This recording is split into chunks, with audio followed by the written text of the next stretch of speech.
حضرت علی رضی اللہ تعالیٰ عنہ نے فرمایا، جڑواں بچے کس گھر میں پیدا ہوتے ہیں؟ عورتوں کے لیے خاص ویڈیو۔ بسم اللہ الرحمن الرحیم۔ ناظرین، اکثر لوگ کچھ سوال کرتے ہیں کہ دنیا میں جڑواں بچے کیوں پیدا ہوتے ہیں، یعنی کہ کیسی عورت کے گھر پر جڑواں بچے پیدا ہوتے ہیں، اس کی کیا وجہ ہوتی ہے۔ کچھ لوگ بولتے ہیں کہ اگر عورت طاقتور ہو، مضبوط ہو، تو ایسی عورت کے گھر جڑواں بچے پیدا ہوتے ہیں۔ وہیں پر کچھ لوگ بولتے ہیں کہ اگر مرد مضبوط طاقتور ہو تو ایسے مرد کے گھر پر جڑواں بچے پیدا ہوتے ہیں۔ آج کی اس ویڈیو میں ہم آپ کو حضرت علی رضی اللہ تعالیٰ عنہ کے حوالے سے اس بات کے بارے میں بتانے والے ہیں کہ جڑواں بچے کب اور کیوں پیدا ہوتے ہیں۔ اہل علم کا اس بات پر اتفاق ہے کہ حمل کی کم از کم مدت چاند کی تاریخ کے لحاظ سے 6 ماہ ہے۔ طبی لحاظ سے حمل کی کم از کم مدت سے مراد ہے کہ عام معمول سے پہلے جو بچہ پیدا ہو اور عموماً پیدائش کے بعد ایسے بچے زندہ رہ جاتے ہوں۔ جدید طبی تحقیقات نے بھی یہ بات ثابت کر دی ہے کہ 6 ماہ میں جنین کے تمام اعضاء مکمل ہو جاتے ہیں، اور اگر اس مدت میں وضع حمل ہو جائے تو طبی سہولیات کی فراہمی سے نومولود کی جان محفوظ بنائی جا سکتی ہے۔ فقہاء اسلام نے کم از کم مدت کے تعین کے لیے ان نصوص شریعت کو بنیاد بنایا ہے، اور چاہیے کہ باہمی مشورے سے مائیں اپنے جنے ہوئے بچوں کو پورے 2 برس تک دودھ پلاتی رہیں۔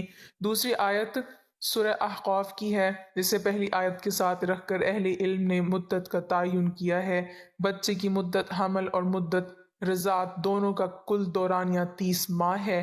دونوں آیات مبارکہ کو جمع کرنے سے کم از کم مدت 6 ماہ اس طرح بنتی ہے کہ اگر وضع حمل 9 ماہ کے بعد ہو تو 30 ماہ میں سے 9 ماہ نکال کر رضاعت کی مدت 21 ماہ بنے گی، اور اگر پیدائش کے بعد پورے 2 سال تک دودھ پلانے کی مدت 30 ماہ سے منہا کی جائے تو یہ 24 ماہ کل 30 ماہ سے منفی کرنے کے بعد 6 ماہ رہ جاتے ہیں۔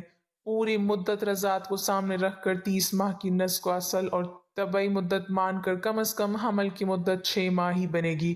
صحابہ اکرام میں سے حضرت عثمان، حضرت علی، حضرت عمر اور حضرت ابن عباس رضی اللہ تعالیٰ عنہم سب اکابر صحابہ نے انہی آیات سے یہ حکم اخذ کیا تھا، اور اسی مدت پر امت کا اجماع ہو گیا۔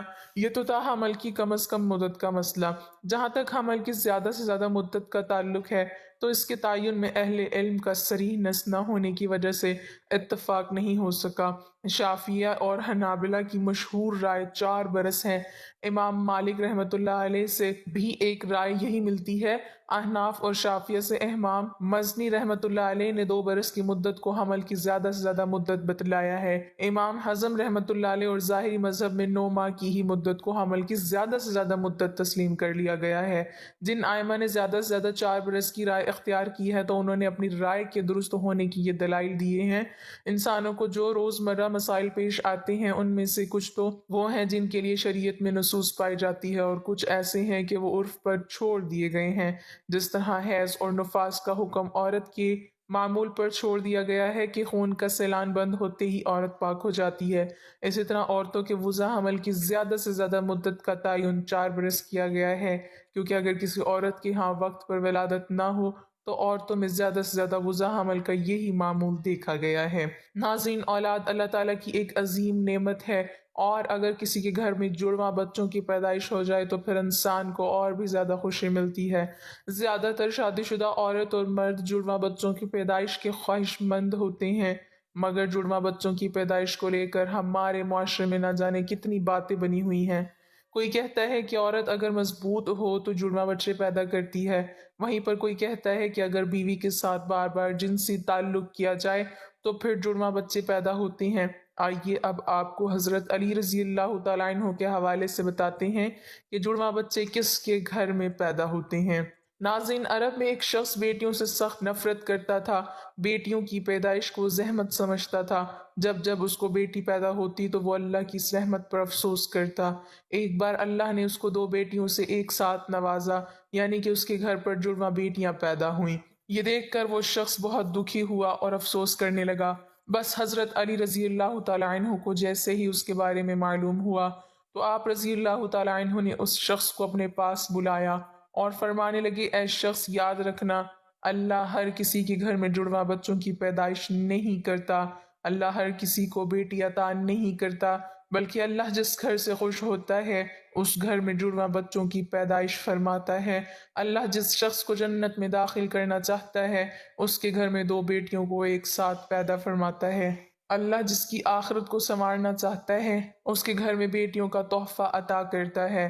اے شخص، میں نے اللہ کے رسول صلی اللہ علیہ وسلم سے سنا ہے کہ جس انسان نے اپنی بیٹیوں کی اچھی طرح سے پرورش کی، ان کی شادیاں کی، تو اللہ تعالیٰ ایسے انسان پر جنت کو واجب کر دیتا ہے۔ یاد رکھنا، بچے والدین کے گھر میں رحمت بن کر آتے ہیں۔ تو یہ سن کر وہ شخص عرض کرنے لگا، یا علی، جب عورت حاملہ ہو جائے تو ہمیں یہ کیسے پتہ چلے گا کہ عورت کے حمل سے لڑکا پیدا ہوگا یا لڑکی، یا پھر جڑواں بچے پیدا ہوں گے؟ تو حضرت علی رضی اللہ تعالیٰ عنہ نے فرمایا، اے شخص، اس بات کو اللہ ہی بہتر جانتا ہے کہ کس عورت کے حمل سے لڑکا ہوگا یا پھر لڑکی ہوگی یا پھر جڑواں بچے پیدا ہوں گے، لیکن ہم آپ کو ایک نشانی بتا دیتے ہیں جس سے آپ کو پتہ چل جائے گا کہ عورت کے حمل سے پیدا ہونے والا بیٹا ہے یا بیٹی یا پھر دونوں ہیں۔ اے شخص، یاد رکھنا، جب کوئی مرد اپنی عورت کے قریب جائے اور جب وہ عورت کے ساتھ جنسی تعلق کرنے لگے تو وہ دیکھ لے کہ اگر مرد کا اخراج عورت کے اخراج پر غالب آ جائے تو سمجھ لینا کہ عورت کے حمل سے لڑکا پیدا ہوگا، اور اگر عورت کا اخراج مرد پر غالب آ جائے تو لڑکی پیدا ہوگی، اور عورت اور مرد دونوں کا اخراج آمنے سامنے آ جائے تو پھر جڑواں بچے پیدا ہوں گے۔ اے شخص، اللہ نے پوری کائنات کے اندر 80,000 مخلوقات کو پیدا فرمایا ہے۔ اس میں سے 20,000 مخلوقات وہ ہیں جو اس زمین پر ہیں یعنی کہ خشکی میں رہتے ہیں، اور 60,000 مخلوقات وہ ہیں جو دریا میں یعنی کہ سمندروں اور پانی میں رہتی ہیں۔ اور یاد رکھنا، اللہ نے ہر مخلوقات میں جوڑا پیدا فرمایا ہے، یعنی کہ نر اور مادہ کو پیدا فرمایا ہے، اور یہ کام اللہ نے اس لیے کیا ہے تاکہ ہر مخلوقات کی نسل قیامت تک باقی رہ سکے، قیامت تک چل سکے۔ اے شخص، انہی 80,000 مخلوقات میں سے ایک مخلوق اللہ تعالیٰ نے ایسی بنائی جو اس زمین پر رہتی ہے، جو کہ انسان ہے، اور اللہ نے انسانوں کے اندر بھی نر اور مادہ کو پیدا فرمایا ہے۔ ناظرین، اللہ نے خود قرآن پاک میں ارشاد فرمایا ہے کہ نہ میں کسی کا باپ ہوں اور نہ ہی میری کوئی اولاد ہے، میں اولاد سے بھی پاک ہوں اور ماں باپ سے بھی پاک ہوں، میرا کوئی نہیں ہے، میں صرف تنہا اور اکیلا ہوں۔ آگے اللہ فرماتا ہے کہ یہ میں ہی چاہتا ہوں کہ عورت کے بطن میں ہونے والا بچہ لڑکا ہے یا لڑکی یا پھر دونوں ہیں، میں جس کو چاہوں بیٹا عطا کرتا ہوں اور جس کو چاہوں بیٹی عطا کرتا ہوں، اور جس کو چاہوں لڑکا اور لڑکی دونوں ملا کر دے دیتا ہوں، اور جس کو چاہوں کچھ بھی عطا نہیں کرتا ہوں، یعنی کہ بانجھ بنا دیتا ہوں۔ ناظرین، اتنے میں ایک شخص کھڑا ہوا اور دست ادب کو جوڑ کر عرض کرنے لگا، یا حضرت علی، میرا بچہ صحت مند نہیں رہتا ہے، ہر وقت وہ روتا رہتا ہے، میں کیا کروں؟ تو حضرت علی رضی اللہ تعالیٰ عنہ نے فرمایا، اے شخص، تم اپنی عورت سے کہو کہ وہ اپنے بچے کو اپنے بائیں طرف سلائے اور اس کے ماتھے پر ایک دفعہ سورہ فاتحہ پڑھ کر ہر روز دم کرے، کیونکہ بچہ جب اپنی ماں کے رحم کے اندر ہوتا ہے تب وہ ماں کی دل کی دھڑکن کو سن کر سکون محسوس کرتا ہے، مگر جب وہ ماں کے جسم سے جدا ہو جاتا ہے تو اسے وہ آواز سنائی نہیں دیتی، اس لیے وہ بے چین ہو کر اٹھتا ہے اور خود کو اکیلا پن محسوس کرتا ہے اور وہ روتا رہتا ہے۔ اس لیے اگر عورت بچے کو اپنی بائیں طرف سلائے گی تو وہ ماں کے دل کے قریب رہے گا اور دل کی دھڑکن کو محسوس کرتا رہے گا اور سکون سے رہے گا۔ ناظرین، اب آپ کو سائنس کے حوالے سے بتاتے ہیں کہ سائنس کا جڑواں بچوں کے بارے میں کیا کہنا ہے، یعنی کہ جڑواں بچے کیوں پیدا ہوتے ہیں۔ حال ہی میں جڑواں بچوں پر کیے گئے ایک تازہ سروے میں بتایا گیا ہے کہ جڑواں بچے دو قسم کے ہوتے ہیں۔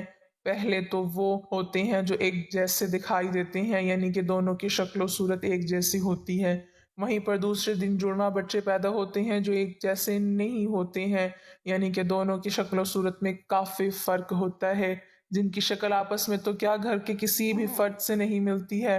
جڑواں بچے پیدا ہونے کی اس سروے میں سب سے بڑی وجہ یہ بتائی گئی ہے کہ جس عورت کا باڈی ماس انڈیکس بڑھ جاتا ہے اس کے جڑواں بچے پیدا ہوتے ہیں۔ اس سروے میں پایا گیا ہے کہ جن عورتوں کا BMI یعنی کہ باڈی ماس انڈیکس 30 یا اس سے زیادہ ہو جاتا ہے تو پھر ایسی عورت کی جڑواں بچے پیدا ہونے کی امکان کافی حد تک بڑھ جاتا ہے۔ اس کے علاوہ اس سروے میں دوسری وجہ یہ بتائی گئی ہے کہ اگر آپ کے گھر میں یا آپ کی فیملی میں کسی کے جڑواں بچے پیدا ہوئے ہیں تو پھر آپ کو بھی جڑواں بچے پیدا ہونے کے امکان بڑھ جاتے ہیں۔ وہیں پر اگر آپ کی بیوی یا آپ کا شوہر جڑواں ہے تو پھر آپ کو بھی جڑواں بچہ پیدا ہونے کا امکان ہوتا ہے۔ وہیں پر اس سروے میں یہ بھی بتایا گیا جن عورتوں کی عمر 35 برس سے زیادہ ہو جاتی ہے، جو عورتیں لمبی ہوتی ہیں، ان کو بھی جڑواں بچے پیدا ہو سکتے ہیں۔ ایسی عورتوں کو ہارمون کے ذریعے ہی انڈے سے انڈے نکلنے لگ جاتے ہیں، اس لیے جتنی مقدار میں یہ ہارمون نکلیں گے اتنے انڈے نکلتے ہیں، جس سے 2 بچے ہونے کی امید بڑھ جاتی ہے۔ اولاد قدرت کی عظیم نعمتوں میں سے ایک نعمت ہے، اور جڑواں اولاد تو خصوصی طور پر منفرد قسم کے تجربے اور خوشی کی وجہ سے بنتی ہے۔ زیادہ تر شادی شدہ جوڑے جڑواں بچوں کی پیدائش کے خواہش مند ہوتے ہیں، تاہم جڑواں بچوں کی پیدائش کے حوالے سے لوگوں کے درمیان بہت زیادہ شکوک و شبہات پائے جاتے ہیں، اور لوگوں کے ذہن میں کچھ اس طرح کے سوالات اٹھتے ہیں کہ کسی بھی ماں باپ کے گھر میں جڑواں بچوں کی پیدائش کیوں ہوتی ہے، اور جڑواں ہونے کے کتنے امکانات ہیں۔ جڑواں بچوں کی پیدائش کے بارے میں جدید سائنس نے تحقیقات کے بعد کچھ باتیں بتائی ہیں جن کے بارے میں جاننا ہر شادی شدہ جوڑے کے لیے ضروری ہے۔ باڈی ماس انڈیکس کا زیادہ ہونا حال ہی میں کی گئی تحقیق میں بتایا گیا ہے کہ جن خواتین کا BMI باڈی ماس انڈیکس 30 یا اس سے زائد ہو تو اس کے گھر جڑواں بچے پیدا ہونے کے امکانات بڑھ جاتے ہیں۔ فیملی ہسٹری: اگر ماں باپ میں سے کسی کی فیملی ہسٹری میں جڑواں بچوں کی پیدائش ہوئی تو اگلی نسل میں بھی جڑواں بچوں کی پیدائش کے امکانات میں 60% تک اضافہ ہو جاتا ہے۔ تاہم ممکن ہے کہ اگر ماں کے خاندان میں جڑواں بچوں کی ہسٹری ہو تو امکانات میں اضافہ ہو جاتا ہے۔ عمر رسیدگی: سائنس کہتی ہے کہ اگر ماں کی عمر 30 سال سے زیادہ ہو تو اس کے حمل ٹھہرنے کی صورت میں بھی جڑواں بچوں کی پیدائش کے امکانات زیادہ ہوتے ہیں۔ اس کی وجہ یہ ہوتی ہے کہ 30 سال سے زیادہ عمر کی عورت میں ایک سے زیادہ انڈے خارج ہوتے ہیں۔ قد اور وزن: عام طور پر لمبے قد اور صحت مند جسامت والی عورت کے جڑواں بچوں کے پیدا کرنے کے امکانات چھوٹے قد اور کمزور جسامت والی عورت کے مقابلے میں کم ہوتے ہیں، یعنی وہ عورتیں جن کا وزن اور قد کم ہو ان میں جڑواں بچوں کی پیدائش کے زیادہ امکان ہوتے ہیں۔ یہ وجہ تھوڑی عجیب ہے، تاہم اس وجہ کے بارے میں سائنسی ماہرین حتمی طور پر کچھ بھی کہنے سے قاصر ہیں۔ تاہم کہا جاتا ہے کہ افریقی افراد امریکیوں میں جڑواں بچوں کی شرح پیدائش زیادہ ہے، جبکہ ایشیائی خواتین میں یہ شرح سب سے کم ہے۔ ہیومن ریپروڈکشن جریدے میں شائع ایک تجربے کے مطابق تجزیے کے مطابق دنیا بھر میں جڑواں بچوں کی پیدائش میں اضافے کی وجہ 30 سال سے زیادہ کی عمر میں بچے پیدا کرنا ہے۔ ایشیا میں اس تعداد میں 32% اضافہ ہوا، جبکہ شمالی امریکہ میں یہ تعداد 71% تک بڑھ چکی ہے۔ جڑواں بچوں سے متعلق محققین نے 165 ممالک سے سن 2010 سے 2015 تک جو ڈیٹا جمع کیا ہے اور پھر اس کا سن 1980 سے 1985 تک کے اعداد و شمار سے موازنہ کیا ہے۔ 1000 پیدا ہونے والے بچوں میں اب یورپ اور شمالی امریکہ میں جڑواں بچے پیدا ہونے کی شرح کہیں زیادہ ہے، اور دنیا میں ہر 1000 پیدا ہونے والے بچوں میں یہ تعداد 9 سے بڑھ کر 12 ہو گئی ہے۔ افریقہ میں گزشتہ 30 سال سے جڑواں بچوں کی شرح زیادہ ہے اور اس میں کوئی کمی واقع نہیں ہوئی ہے۔ آبادی میں اضافہ اس کی ایک بڑی وجہ ہو سکتی ہے۔ دنیا میں اس وقت ہر سال 16 لاکھ جڑواں بچے پیدا ہو رہے ہیں۔ ہر 42 بچوں میں ایک بچہ جڑواں پیدا ہوتا ہے۔ تاخیر سے بچے پیدا کرنے کا رجحان اور IVF جیسی طبی تکنیکوں کے باعث جڑواں بچوں کی شرح میں سن 1980 کی دہائی سے اب تک 1/3 اضافہ ہوا ہے، مگر اب یہ تعداد کم ہو سکتی ہے کیونکہ اب دوران حمل ایک بچے کی طرف توجہ چلی گئی ہے جو کہ کم خطرناک ہے، جیسے کہ IVF، ICSI، مصنوعی طریقے سے حمل ٹھہرانے جیسے طریقے اس اضافے کی بڑی وجہ ہو سکتی ہے۔ اس طرح کی تکنیک ایک ہی بار متعدد بچوں کی پیدائش کے امکانات کو بڑھا دیتی ہے۔ تحقیقی جائزے کے مطابق خواتین کا بعد میں خاندانی زندگی شروع کرنا، حمل روکنے کے لیے مصنوعی طریقوں کا استعمال کرنا اور مجموعی طور پر فرٹیلٹی کی شرح کو کم کرنے نے بھی اس میں کردار ادا کیا ہے۔ پروفیسر کرسٹیان مونڈن کے مطابق اب تمام تر زور ایک حمل پر چلا گیا ہے جو کہ بہت محفوظ طریقہ ہے۔ جڑواں اور متعدد بچوں میں یہ خدشہ ہمیشہ رہتا ہے کہ وہ پری میچور یعنی قبل از وقت پیدا ہو سکتے ہیں، اور اسی لیے ان کا وزن بھی 1 کلو یا اس سے کم ہوتا ہے۔ ایک نارمل بچے کا وزن پیدائش کے وقت 2.5 کلو گرام ہونا چاہیے، جبکہ ان بچوں کا وزن 1 کلو کے لگ بھگ تھا۔ یہی وجہ ہے کہ پیدائش کے فوری بعد وہ مختلف مسائل کا شکار ہوئے اور باوجود کوشش کے جاں بر نہ ہو سکے۔ ڈاکٹر روبینہ نے مریضہ کے حوالے سے بتایا کہ وہ ضلع ایبٹ آباد سے تقریباً 73 میل دور ایک گاؤں چھتر پلین سے تعلق رکھتی ہیں۔ ان کے شوہر روزگار کے سلسلے میں سعودی عرب میں مقیم رہے ہیں۔ ڈاکٹر روبینہ کا کہنا تھا کہ 32 سالہ اس خاتون کے 2 بچے اس سے قبل بھی آپریشن سے ہوئے تھے۔ اب بیٹے کی خواہش میں وہ دوبارہ حاملہ ہونا چاہ رہی تھی، اس خاطر انہوں نے حمل ٹھہرانے والی ایک گولی لی تاکہ وہ جلد از جلد حاملہ ہو سکے۔ گائناکالوجسٹ روبینہ بشیر کا کہنا ہے متذکرہ خاتون کی ہاں متعدد بچوں کے جنم لینے کی وجہ وہ گولی اور انجیکشنز دکھائی دیتے ہیں جس کا استعمال خواتین فرٹیلیٹی یعنی افزائش نسل کے لیے کرتی ہیں۔ افزائش نسل کی یہ ادویات اکثر 2 یا 2 سے زائد حمل ٹھہرانے کا موجب بنتی ہیں کیونکہ ان کو کھانے سے عورت کی بیضادانیوں میں زیادہ انڈے جنم لیتے ہیں۔ انہوں نے کہا کہ بیضادانیوں میں زیادہ انڈے جنم لینے سے زیادہ انڈے خارج ہونے اور حمل ہونے کے امکان بڑھ جاتا ہے، تاہم 2 یا 2 سے زائد حمل ٹھہرنے سے عورت کی صحت اور جان کو شدید خطرات لاحق ہوتے ہیں جن کو مکمل اور مستقل طبی دیکھ بھال کی ضرورت ہوتی ہے، اور یہ اتنا آسان نہیں ہوتا۔ اگرچہ ضلع ہسپتال میں 7 بچے پیدا کرنے والی خاتون کو بظاہر کوئی بڑی بیماری لاحق نہیں ہوئی اور ان کی جان بھی بچ گئی، لیکن متعلقہ گائنا وارڈ کے مطابق حاملہ خاتون ان سے مستقل چیک اپ نہیں کرواتی تھیں، لہٰذا جب آخری مرحلے میں وہ ان کے پاس پہنچی تو ان کا بلڈ پریشر خطرناک حدوں کو چھو رہا تھا۔ طبی ماہرین کا کہنا ہے کہ متعدد حمل ٹھہرنے سے ماں کے ساتھ ساتھ نومولود بچوں کو بھی کئی پیچیدگیوں اور خطرات کا سامنا رہتا ہے۔ اللہ پاک بے اولاد کو صاحب اولاد کرے اور جو صاحب اولاد ہے اس اولاد کو ماں باپ کا فرما بردار بنائے، آمین ثم آمین۔ ناظرین کمنٹ باکس میں اللہ تعالیٰ کے 99 ناموں میں سے ایک نام ضرور ٹائپ کریں۔